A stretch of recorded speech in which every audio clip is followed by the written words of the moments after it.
Yes, greetings of the day students. You are welcomed at Tarn Classes YouTube channel, and today we are going to start 10th standard second chapter Nelson Mandela Long Walk to Freedom.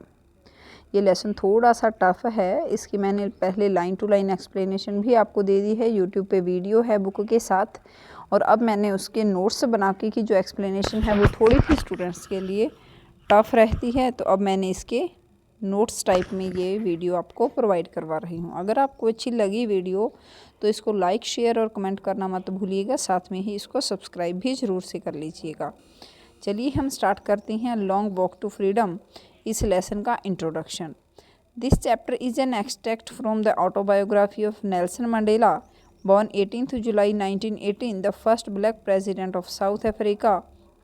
ये जो Nelson Mandela हैं वो first black president रहे हैं south Africa के, और उनका जन्म हुआ है 18 जुलाई 1918 में। उन्हें उनकी ऑटोबायोग्राफी है लॉन्ग वॉक टू फ्रीडम। इस बुक से एक एक्सट्रैक्ट लिया गया है, ये जो लेसन है हमारे 10th क्लास का। Except from Long Walk to Freedom include description of the inauguration ceremony, citation from the speech, his journey to being a freedom fighter, the struggle along with a tribute to other freedom fighters and countless other people who fought for their freedom। इसमें क्या क्या है, introduction में वो बता रहे हैं कि इसमें उन्होंने वो स्पीच दी है जो इसके इनॉग्रेशन पे दी जा रही थी। दूसरा, उन्होंने फ्रीडम फाइटर्स जो हैं उनके बारे में बताया है कि किन किन लोगों का उनको कोऑपरेशन रहा है। दूसरा, किस तरह से वो फ्रीडम फाइटर बने और किस तरह से उन्होंने स्ट्रगल किया अफ्रीका को फ्री करवाने के लिए, फ्रीडम दिलवाने के लिए। ये सब कुछ इस लेसन में उनका इंट्रोडक्शन दिया गया है। In South Africa, a brutal practice named apartheid was followed. Apartheid refers to the discrimination between people on the basis of their race.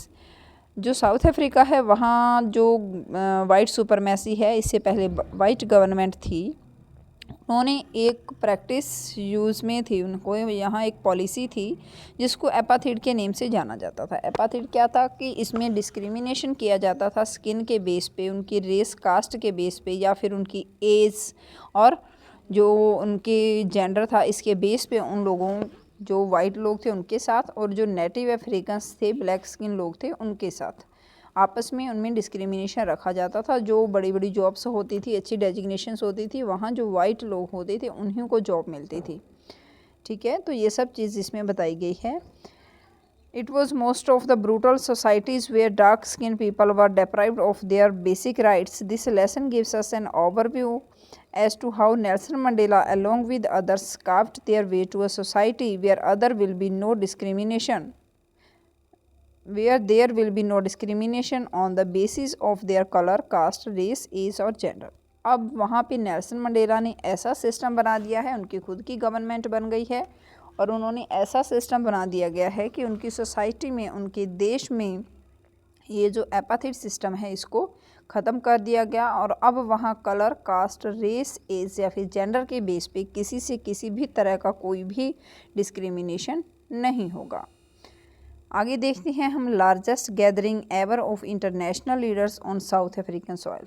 इससे पहले कभी भी साउथ अफ्रीका की सॉइल पे इतनी ज़्यादा भीड़ नहीं हुई थी, गैदरिंग नहीं हुई थी, क्योंकि आज क्या है 10 मई का दिन है।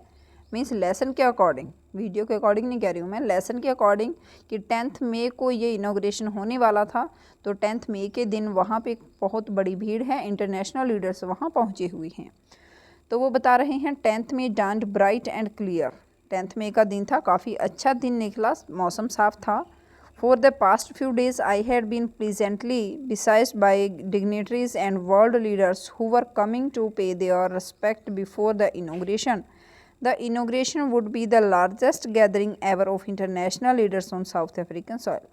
वो कह रहे हैं कि 10 मई का दिन है और लोग मुझे, जो लीडर्स हैं, इंटरनेशनल लीडर्स हैं, वो मुझे काफ़ी दिन से बधाइयाँ दे रहे थे इस चीज़ के लिए, और आज इनॉग्रेशन के लिए अफ्रीका की सॉइल पे इंटरनेशनल लोग लीडर्स पहुँचे हुए थे। ये साथ में कुछ मीनिंग्स दिए गए हैं, आप इन लोग मीनिंग्स को ध्यान से देख लीजिएगा वीडियो को स्टॉप करके।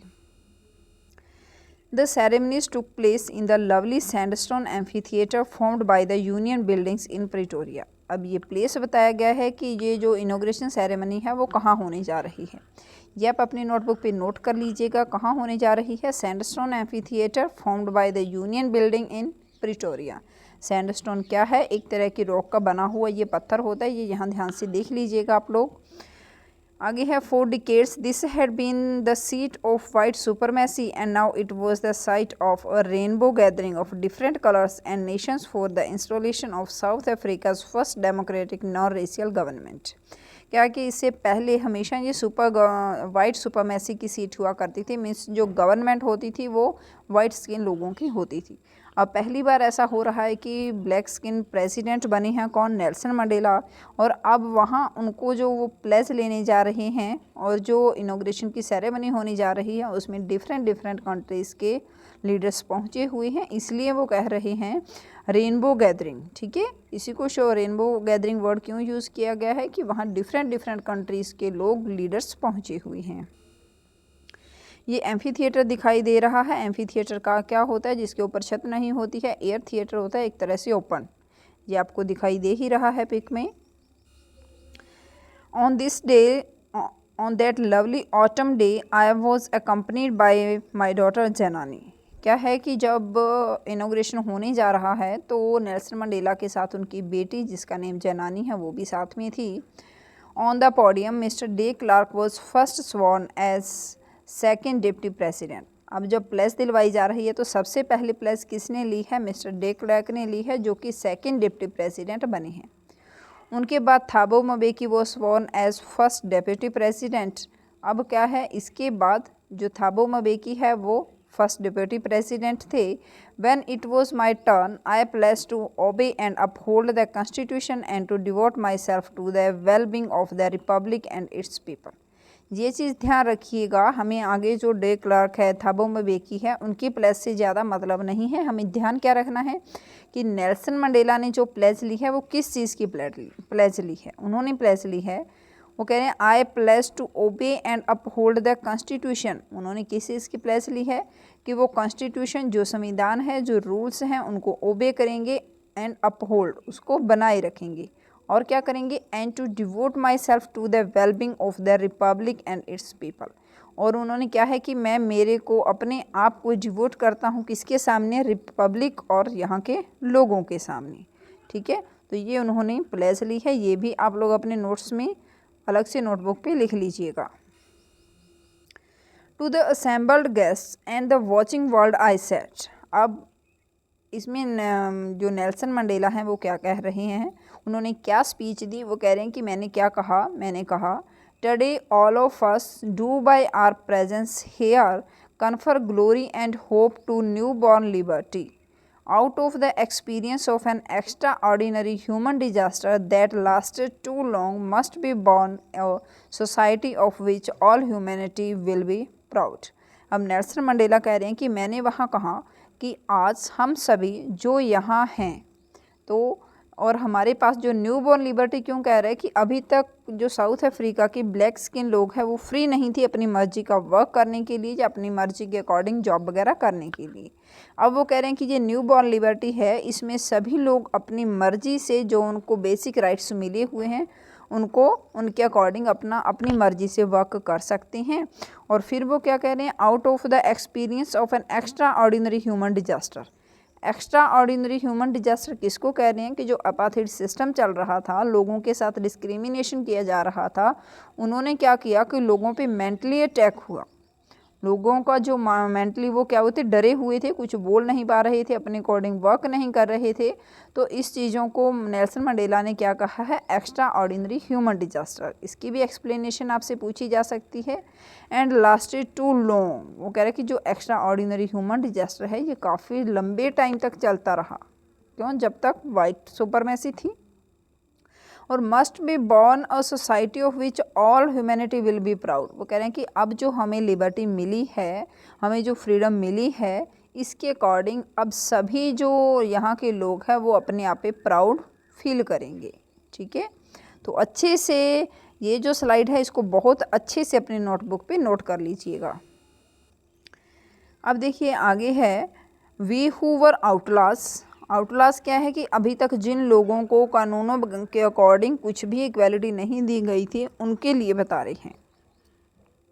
वो कह रहा है ना, आउटलॉज का मीनिंग भी मैंने बता दिया है। Because of its policy of apartheid many countries had earlier broken of diplomatic relations with south Africa. Outlaws ये था कि बहुत से कंट्रीज ऐसे थी जो मेन बड़ी बड़ी कंट्रीज थी, उन्होंने अफ्रीका के साथ अपने रिलेशन एक तरह से तोड़ ही लिए थे। We who were outlaws not so long ago have today been given the rare privilege to be host to the nations of the world on our own soil. We thank all of our distinguished international guests for having come to take possession with the people of our country of what is after all a common victory for justice, for peace and for human dignity. अभी क्या है कि जो white supremacy थी वो पहले वो government थी रूल में, तो उस टाइम क्या हुआ कि जो बड़े बड़े कंट्रीज़ थे, कुछ कंट्रीज़ ने अफ्रीका के साथ अपने रिलेशंस को तोड़ दिया था। अभी वो नेल्सन मंडेला जो हैं वो कह रहे हैं कि मैं उन लोगों का थैंक्स बोलता हूँ, उन लोगों को थैंक यू कहता हूँ जो अभी नेल्सन मंडेला की सरकार बनने पे खुशी से यहाँ हमारी अफ्रीकन सॉइल पे पहुँचे हैं। हमारे जो विक्ट्री ऑफ जस्टिस है, हम लोगों की जीत हुई है, वाइट गवर्नमेंट बनी है, और इसको ज्वाइन करने के लिए हमारे साथ जो सभी लोग आए हुए हैं, मैं उन सभी को थैंक्स बोलता हूँ। We have at last achieved our political emancipation. Emancipation क्या होता है, देखो मैंने मीनिंग बता दिया है। The fact of process of being set free from legal, social and political restrictions. जो आप लोगों पे किसी भी तरह की बंदिशें लगाई जा रही होती हैं, लिमिट्स लगाई जा रही होती हैं, उनसे फ्री हो जाना ही इमेंसिपेशन कहलाता है। We pledge ourselves to liberate all our people from the continuing bondage of poverty, deprivation, suffering, gender and other discriminations। यहाँ जो नेल्सन मंडेला है वो कहते हैं कि हम लोगों ने अपना पॉलिटिकल इमेंसिपेशन हम लोगों को मिल गया है, और अब हम प्लेस लेते हैं, कसम उठाते हैं इस चीज़ की कि हम सभी लोग आपस में एक दूसरे को किसी भी तरह का प्रेशराइज नहीं करेंगे, और हम सभी लोग एक दूसरे को पॉवर्टी और इस सफरिंग से या जेंडर या फिर अदर तरह के डिस्क्रिमिनेशन से फ्री रखेंगे। नेक्स्ट देखिए, यहाँ अफ्रीका का जो मैप है वो भी एक तरह से शो हुआ है आपको। मैंने हर संभव कोशिश की है आप लोगों को हर एक चीज़ का विजुअलाइज करवाने के लिए कि अगर आप इसको विजुअलाइज करोगे तो आपके माइंड में अच्छी तरह से ये बैठ जाएगा। फिर भी अगर आपको किसी भी तरह का कोई डाउट हो तो आप कमेंट बॉक्स में डाउट अपना पूछ सकते हो। Never never and never again shall it be that this beautiful land will again experience the oppression of one by another. Mahatma Gandhi नहीं, नेल्सन मंडेला हमें कह रहे हैं कि कभी भी ऐसा नहीं होगा कि जो अफ्रीका की ये ब्यूटीफुल सॉइल है उस पर किसी को भी एक दूसरे के द्वारा प्रेस किया जाएगा, ऐसा कभी भी नहीं होगा। The sun shall never set on so glorious a human achievement. वो कह रहे हैं कि ये जो ह्यूमन अचीवमेंट मिली है हमें, हम लोगों के जो स्ट्रगल है, इसने हमें जो लिबर्टी मिली है उसका कभी भी सनसेट नहीं होगा। इसी तरह से ये लिबर्टी हम एंजॉय करते रहेंगे। Let freedom reign, God bless Africa. वो कहते हैं कि चलो अब हम फ्रीडम को एंजॉय करते हैं, भगवान अफ्रीका पे अपनी मेहरबानी, अपना आशीर्वाद बनाए रखें। नेक्स्ट देखिए, a few moments later we all lifted our eyes in view as a spectacular array of South African jets, helicopters and troop carriers roared in perfect formation over the Union Buildings. तभी वो कहते हैं जैसे ही हम लोगों ने अपनी आंखों को ऊपर उठाया, ऊपर की तरफ देखा तो हमें दिखाई दिए, क्या क्या ऊपर दिखाई दिया, अफ्रीकन जेट्स, हेलीकॉप्टर्स और कुछ ट्रूप्स, सैनिक टुकड़ियाँ roared in perfect formation over the Union Buildings. Union Buildings यहाँ पे वो जो एम्फी थिएटर में इनॉग्रेशन सेरेमनी थी, वहाँ उसी एम्फी थिएटर के ऊपर उनको दिखाई दे रहे हैं कि जो ये जेट्स हैं या हेलीकॉप्टर्स हैं, ये किस तरह से अच्छी फॉर्मेशन में ऊपर अपनी परफॉर्मेंस दे रही थी। It was not only a display of pinpoint precision and military force, but a demonstration of the military's loyalty to democracy, to a new government that had been freely and fairly elected. इसमें Nelson Mandela ने बताया कि ये जो government है ये किसी तरह की धोखेबाजी से नहीं बनी है, ये फ्रीली लोगों ने अपनी मर्जी से वोट दिया है और फेयरली इलेक्ट हुई है। और दूसरा, ये जो फॉर्मेशन बनाई जा रही थी मिलिट्री ट्रूप्स की, हेलीकॉप्टर्स की या फिर अफ्रीकन जेट्स की, ये क्या था कि ये जो अफ्रीकन आर्मी थी वो अपनी लॉयल्टी को शो कर रहे थे, किस लिए, डेमोक्रेसी के लिए। नेक्स्ट देखिए, ओनली मोमेंट्स बिफोर, कुछ पल पहले ही The highest generals of the South African Defence Force and police, their chest bedecked with ribbons and medals from days gone by, saluted me. वो कह रहे हैं कि अब कुछ जनरल्स और कुछ जो पुलिस के जो लीडर्स थे उन्होंने क्या किया, वो बेडेक्ट चेस्ट के साथ आते हैं। बेडेक्ट होते सजी हुई, किस चीज़ से सजी हुई थी?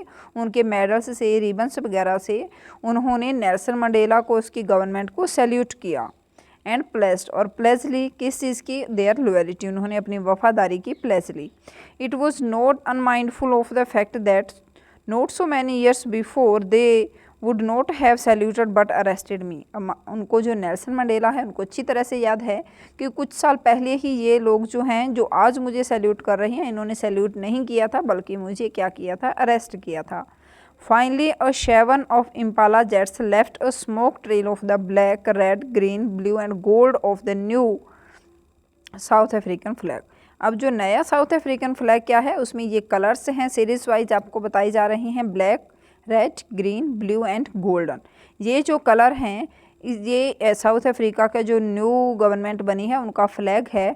और तभी वो कह रहे हैं कि जो साउथ अफ्रीकन इम्पाला जेट्स हैं वो इस तरीके से उड़े, उन्होंने इस तरह से फॉर्मेशन बनाई कि जो उनके स्मोक निकल रहा था ना पीछे, वो इस तरह के एक फ्लैग की शेप बना रहा था और उसी के कलर से शो कर रहा था। आपको यहाँ पे एक साइड में मैंने दी है कि ये जो ऊपर जेट्स उड़ते हुए आपको दिखाई दे रहे हैं इम्पाला जेट्स, इनका पीछे देखो स्मोक की अलग अलग लाइन्स बनी हुई है ना। तो ये कलर्स की सीरीज़ भी आप ध्यान रखिएगा और आप ये ध्यान रखिएगा कि इस तरह से ये फ्लैग जो है साउथ अफ्रीका का बना हुआ दिखाई दे रहा है। The day was symbolized for me by the playing of our two national anthems. अब वो क्या कह रहे हैं कि उस दिन, जिस दिन इनोग्रेशन सेरेमनी थी, उस दिन साउथ अफ्रीका की सॉइल पे पहली बार दो तरह की नेशनल एंथम गाए गए। And the vision of white singing Nkosi Sikelel Africa, जो फर्स्ट था वो कौन सा था? जो वाइट स्किन लोग थे उनके लिए नेशनल एंथम था, उसका नेम क्या था? नकोसी स्केलर अफ्रीका। एंड ब्लैक्स, और जो ब्लैक स्किन लोग थे उन्होंने कौन सा गाया था? उन्होंने नेशनल एंथम गाया था डाइस्टेम। ये दोनों में आप लोगों को कंफ्यूज नहीं होना है। जो वाइट स्किन पीपल है उनका था नकोसी स्केलर अफ्रीका और जो ब्लैक स्किन लोग थे उन्होंने कौन सा गाया था? Die Stem. The old anthem of the republic, although that day neither group knew the lyrics of the anthem they once despised, they would soon know the words by heart.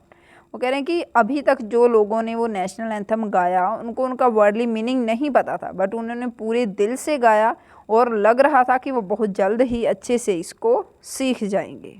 ठीक है, तो ये जो एक तरह का अफ्रीकन फ्लैग दिया है, ऊपर इसके नेम से दिए हुए हैं साउथ अफ्रीका नेशनल एंथम। ये सिंबल भी आपको ध्यान में रखना है। On the day of the inauguration, I was overwhelmed. Overwhelmed मतलब ज़्यादा खुश होना। With a sense of history. In the first decade of the 20th century, a few years before the bitter Anglo-Boer War and before my own birth, the white-skinned peoples of South Africa patched up their differences and erected a system of racial domination against the dark-skinned people of their own land.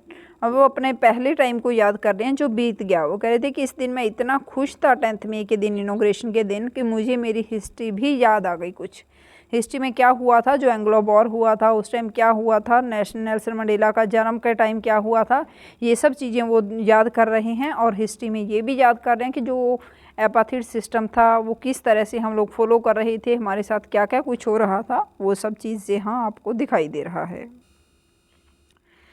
Next है the structure they created formed the basis of one of the harshest most inhuman societies the world has ever known. कह रहे हैं कि जो उस time white supremacy rule में थी, जो गवर्नमेंट थी उस टाइम, उनका जो सिस्टम था वो अब तक का सबसे हारेस्ट और मोस्ट इनह्यूमन सिस्टम था। वर्ल्ड में आज तक इतना बुरा सिस्टम कहीं फॉलो नहीं हुआ था साउथ अफ्रीका के अलावा।